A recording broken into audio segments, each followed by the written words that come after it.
حضرت عائشہ صدیقہ رضی اللہ تعالی عنہ فرمائی وی یو یهودن رالا یهودن چې منکر رالا نو ما ته دعا وکړه یهودن وی ما ته اعاذک الله من عذاب القبر خدای د قبر د عذاب نه وساته نو عائشہ صدیقہ مخ کې د حضور پاک نه د قبر د عذاب متعلق سنو اوریدلې اخلومبه زمانه وي نو چې نبی علیہ السلام مبارک راغی نو عائشہ صدیقہ و تعرض کو الله رسوله یو یهودن راغلی و او ما ته خو دوا وکړه چې اعاذک الله من عذاب القبر خدای د قبر د عذاب نه وساته ولې د قبر عذاب شته رسول الله مبارک فرمایل او عائشہ د قبر خو سخت عذاب دی او دا يهوديان به پکې پراتی سخت عذاب دی د قبر نو بیا عائشہ صدیقہ و توجه شوا او حضور پاکم توجه شوا نو مخکې نه به خودی ته سستی و تخیال نو عائشہ وی د دینه پس چې رسول الله مبارک کلم دعا کولا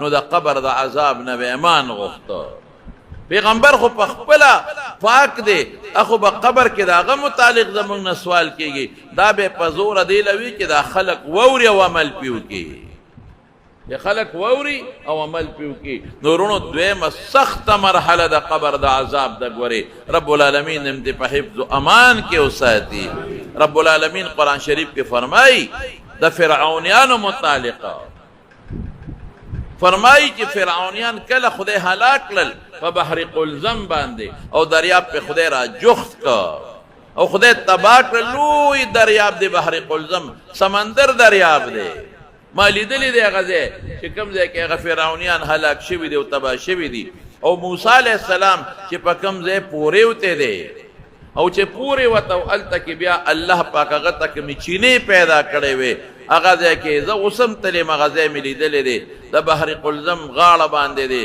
او ورپسې بیا وادي تی حلقه ده او بیا تلاره کوهی دور ته تلې ده او پورې غاړه فلسطین دی او بیا اسرائیل هم دی نو چې الله کله غرق کو قرآن کې الله څه فرمایي الله فرمایي چې ما په فرعونیانو باندې خطرناک عذاب پراغه وحاق بآل فرعون سوء العذاب ډیر خراب عذاب پراغه هغه عذاب څه دی النار یو الله وی اور به په سارو ما خام پیش کیږي او قرآن کې چې سارو ما خام راشي دا طالبان وی استیعاب ته مرادی هر ټیم په اور بلیږي هر ټیم په د پاسه اور بلیږي په فرعونیانو او بیا دا ګوره د قبر د زکا چې د آخرت متعلق الله وی ويوم تقوم الساعه ادخلوا آل فرعون اشد العذاب قیامت پر ورځ الله اعلان وکي چې فرعون او د تابعدار ټول د دوزخ ورته ورغورځوي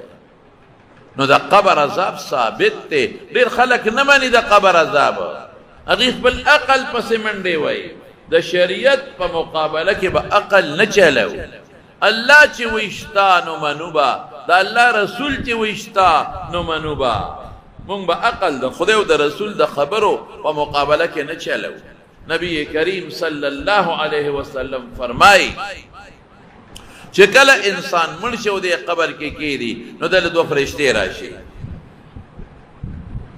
هغه فرشتو ته نکیر او منکر وایي ناشدا شکلونه دي نا پیجنګلو دي سوکې پیجنینا او چې بعض علما وایي چې نیک لراضی هغه ته بشیر او مبشر وایي نیک سړی له چې کله راشي نیک لا او ورته مخامخ کینی نو هغه نه تاسو کې مر ربک او داسې را پاسي چې د خپل مزیدار سترګې اومږي او را پاسي نو دی وې د مازیګر ټیم وته خدای داسې کې لکه د مازیګر وخت وي دی ما پرې د منس کوما منظرانه قضا کیږي داسې ټیمه وی صبر کو د منځ خبره د اخلاص شوي مر ربک رب دې سوک دې نو رب خو مسلمان پزړه کې پروت ته الحمدلله زمون تاسو پزړه کې زمون خپل رب پروت ته الحمدلله دی ربي الله زما رب الله دی او چې کوم داسې نیکی او سره صفاتونه ذکر کی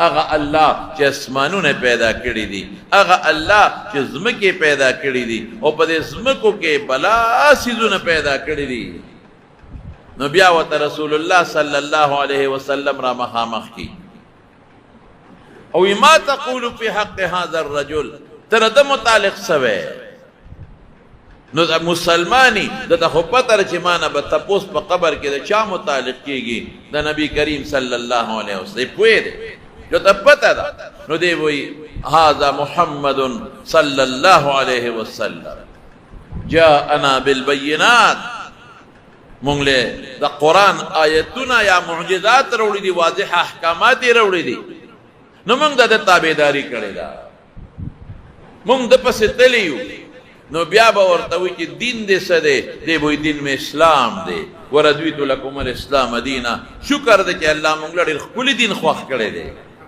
دین مې اسلام دی نو هغوی به ورته څه وایي وی نم کنوم العروس ناوې چې څنګه یو کور ته راشي او میلمنۍ دقسې میلمنه سمله میلمنه په شان سمله بېغمه اوسه او حضور پاک فرمایي وی د جنت بستره راوړي ورته یې واچوي او د جنت نه ورته یو کړکۍ کولی شي نو دله د جنت یخوالی او خوشبویی راځي او دې جنت ته ګوري نو خوشحاله خوشحاله او دې تازه د چې دغه خوشحالی میلو چې دي په دنیا کې که ته بلډینګ پاتې شو کور ته پاتې شو ښځه ته پاتې شو بچي ته پاتې شو په هغې څه کوي لا خوف علیهم ولا هم یحزنون دا نیکان خلق دي هلکه چې چاته ښه خوشحالي یو سړی په رکوټ کې وکې ورکې اوسېږي او دته غټه بنګله میلو چې دی هغه رکوټې پسې خپی شرم نه خپي یا یو سړی وي او کور والی وفات شي نو دی خو غمجني چې کور والا خو چې دله خدای د هغه نه ښه ښځه ورکړي ښکلې ښځه ورکړي دینداره ورکړي صالحه ورکړي نو په هغه زړه بله شیشه که بیا څه کوي بیا خوشحالی دقه رنګې دی به خوشحالی او دی به خشته په سور کې به پروت وي او رسول الله مبارک فرمای چې قبر ورته فراخه شي څومره فراخه مد البصر چې څومره د نظر لګي دومره الله ورته فراخه کړي هلکه دا به څنګه فراخه مړه دا خو انسان هم نن سبا دا څیزونه تیار کړل ته دې موبایل کې ګورې تا ته په دې موبایل کې څومره څیزونه ښکاري تا ته په دې موبایل کې په دې پوټي شیشه کې ټوله مکه مکرمه ښکاري بیت الله هم درته پکې ښکاري چې کوم ځای راواړی درته پکې ښکاري دا خو یو شیشه ده او په هغه شیشه کې ته د سترګو په نظر چې د څه راځي هغه پکې ګورې لیکن اب شیشه نه اب حقیقت دا مې تاسو له یو مثال درکړ او بیا رسول الله صلی الله علیه وسلم فرمایي ځمکه به ورته څه وایي اهلا وسهلا خپلو لرالی بېغمه اوسه مزېدار ځای لرالی او تا زه ډېر خوشحاله کړیم زما په شا دې نیکۍ کړې دي اوس د تا ته وسپارلو شو ته ما ته وسپارلی شوې ګورو به سره اوسه دا ځمکه پرې راغونډه شي داسې زور ورکړي لکه مور چې بچي له په سر زور کوي بچي وایي مورې لږ زور نور هم راکړه دې خوشحاله دا خو نیک سړی دی اوس دې نه به مونږ ذکر نصیحت به مونږ اخلو الله دې مونږ مسلمانان او صالحین جوړ کړي او چې کوم بدعمل انسانی بدعمل انسان دی رسول الله مبارک فرمایي چې قبر کې سنګ کیدي او نکیر فرشتې ولا راشي ډېر سخا شکلي وي ډېر سخا شکلونه وي هغې دې تپوس کې من ربک رب دې څوک دی ہے لا ادري نه پوهېږم که دنیا کې ورته معلومه وي خو چې ایمان یې پې نه ير به شي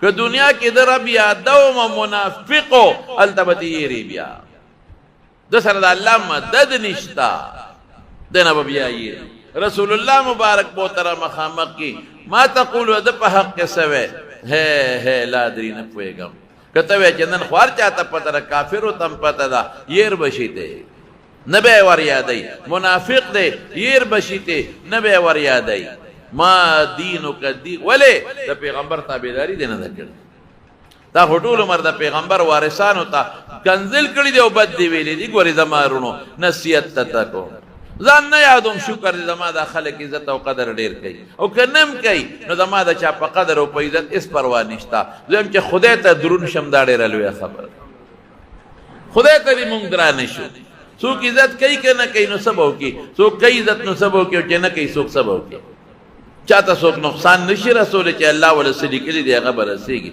څوک چاله فایده نشي ورکولی چې الله چاله څه لیکلي دي هغه به رسېږي نو زه ځان نه یادوم خو تاسو ته دا درخواست کومه چې دا عالمان دا د پیغمبر وارثان دي دی د پیغمبر دین خلقو ته رسوي چې اسلام دی. دی قسم دی د پیغمبر د دین خدمت کوي. دی د رسول الله مبارک راوړلی شوي دین خلقو ته رسوي. دوی ته خپل پیغمبر وارثان ویلی دي او خلیفګانې ورته ویلي دي. پیغمبر خو نشته او نه د حضور پاک نه پس بل پیغمبر راغلی او نه به راشي. نو د پیغمبر د قرآن او د سنتو خدمت څوک کوي؟ همدا خلک یې کوي په 3 او 4 زره تنخواه. ای های په جومات کې امام له تاسو څومره تنخواه ورکوي؟ نشته په ډېرو جوماتونو کې تنخواه، صرف ډوډۍ ورکوي او کشتم نو 2.5 روپۍ میاشت ورکوي. غټ جومات کې 15,000 تنخواه ده. نو 15,000 خو ته قسم دې دروازې ګټې. او مدرسه کې څومره تنخواه؟ مدرسه کې د مدرس 4,000 او 15,000 تنخواه، د غټ مولا 10,000 تنخواه. نو په 10,000 خدای ته وګوره کار کېږي. ما یو ځل وی زمونږ د دې حافظانو غریبانانو 3 او 4,000 تنخواه ده او د لوی مولا 9,000 او 10,000. نو یو بابا وی دا د میاشتې مینه دا د ګنټې د میاشتې تنخواه خو وي د میاشتې د ورځې خو څوک تنخواه نه ورکوي. وی په دې کې ستاسو ګزاره کېږي. مې قسم په خدای په دې کې زمونږ حافظان او مولیان حجونه او عمرې هم کوي. دې کې خدای حجونه نه بوزي، دې کې الله عمرونه هم بوزي. وی دا سینګه مې په سینګ والله که مونږ هم پوهېږو، خو دا یو سینګه باندې پوهېږو هغه دا چې روزي د الله په لاس کې ده، عزت د الله په لاس کې ده. قسم په الله روزي او عزت او ډوډۍ دا د الله په لاس کې ده. داسې غریبانان عالمان مې ولیدل، داسې غریبانان په مدینه منوره کې نوم یې درته نه اخلم. یو ډېر عجز عالم مې په مدینه منوره کې ولید چې مې د جامو ته وکتل نو خیرنې جامې وې وشلېدلې وې. یاره ډېر په هغه جامو یې خفه شوم. مې مولوي صاحب څنګه راغلی؟ وی دا حج له راغلی یم. څنګه حج له راغلی؟ الله راوستې. یاره وی زما ډېر زیات شوق کېده. بس یو سړی راغی او ما ته وی چې مولوي صاحب پاسپورټ راکړه او فوټوان راکا او داخله را لوکړه او په لاره تېرېده را پسې مونځ وکړو. نه زه پېژنم نه مې پېژندلی دی او نه راته پته لګي. بل ورځ راله پاسپورټ راولېږي وایي لاړ شه. ما ورته وی مولوي صاحب لکه چې جامې دې نشته وي بیګ رانه روک شوی دی. دغه یو جوړه را سره د ساده و. ما زر چاته ووی الله وله بندوبست په هغه دی کې د جامو د جوړو. ګوره الله بوتلونکی دی. داسې غریب دا بشیر جان ته وګوره د دې څه دي؟ بے وسه بے کسه دی. قسم د خپل کور هم نشته. سارے ما ته غریب فریاد وکړو خورې د ما کوټې او د هغې د کویدن مسله او د واده. نو ما فریاد یې وکړو دا به څه کومه. مې بشیر جانه غم مه کوه الله به خیر کړي. لیکن دا عجز مسکین فقیر د رسول الله مبارک نعتونه وي. نه امامت شته او نه درس شته او خدای عمرې له بوته. مدینه منورې ته هم خدای بوته او مکې مکرمې ته هم خدای بوته او طواف اولته. او مې تا به خدمت څوک کوي؟ ته خو ځان له دمدمې ګرځئ به دې څوک او په ډوډۍ مړولو مسئلې. خلک خو په نیمه یا په ډوډۍ مړ شي، ته خو ځان له شپېته دروازې خورې. تا به ګرځئ څوک؟ یو بابا یې ورسره زمونږ ماما زوی دی لیدارشاه الله دې خوشحاله کړي. هغه دلته یو بابا ورسره ملګری کړ. هغه ته تا نه کمې پیسې لم خو دې به ګرځې. بابا ته هلته پټ شو. بیا اوس به څه کې؟ ما وی دا بابا تا نشي ګرځولی. ته خدای شته که تا له خو ځان له لینډ کروزر پکار دا بابا کوم ځای ګرځولی شي؟ هلته د ما ماما دی حاجي محمد صاحب خدای پاک دې خوشحاله کړي روغ صحت دی ورکړي. هغه ورته خدای ملګری کړ او داسې وګرځوه. هغه خو هلته بلد دی، 40 کاله پکې تېر کړي دي چې چا به حجر اسود نیخ کول کړی او په دا الله حجر اسود هم کول. اوس ووایه که نه چې الله مهربانه شي د دنیا څوک رکاوټ شته؟ نشته. زه دې خلکو ته زه کویم چې په الله اعتماد وکړي. قسم د الله په ذات چې زمونږ د رب مونږ سره ډېره مینه ده. زمونږ د رب مونږ سره ډېره زیاته مینه ده. څومره ښکلې شکلونه یې راکړي دي، بچي راکړي دي، عزت یې راکړی دی. دا د مینې نښه ده که نه؟ اوس په دې وخت کې څوک فلمونو ته ناست دي، څوک به د فلمونو شوټینګ کوي، فلمونه به جوړوي. او دې وخت کې به څوک زناکارۍ کې ناست دي او څوک به په خپلو کاروبارونو کې دکانونو کې مصروف وي. چغې به وایي ګیلاس په 10 روپۍ او په 20 روپۍ. او څوک به هوټل کې چغې وایي دلته راځه او دلته راځه. او څوک به ګاډو کې ناست او چغې به وایي پېښور له او ملاهور له. او تاسو الله خپل کور کې په خپل جومات کې خپل عبادت ته کښېنولی. دا د خدای مینه نه ده؟ نو په مونږ الله ډېر مهربانه دی، قسم په الله ډېر زیات مهربانه دی، خو مونږ ډېر بدقسمته یو. زمونږ الله سره مینه نشته. مونږ به زر په دین کې نقطې راوباسو، په مسلو کې به نقطې راوباسو، په عالمانو کې، په ګیره کې، په پټکو کې شیطان راتړه کې واچي داسې کوه داسې کوه. او بعضې ظالمان لیډران دي د دین دشمنان. نو لکه ټیک ده چې هغه لیډر ستا د دین دشمن دی، هغه ته خو به پیسې میلاویږي د بار نه. نو خوار شي د لیډر دپاره ته آخرت ولې خرابې؟